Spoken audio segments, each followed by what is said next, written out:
Samantala, Idol, 1.5 milyong droga nakuha sa Holy Week operasyon po ng PRO1. Para sa detalye kasama natin, Idol Neil Moyano. 104.7 IFM. Report!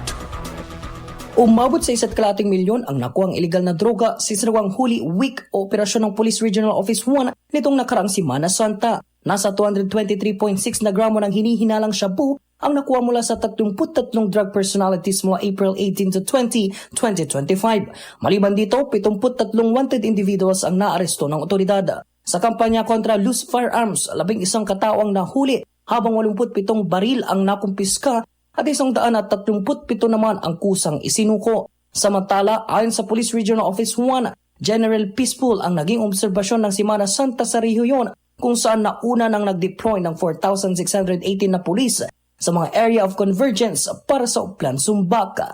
Kasama mo mula rito sa IFM News Tagupan, ito si Idol Neil Moyano, Tatak IFM. IFM News. IFM News. IFM News.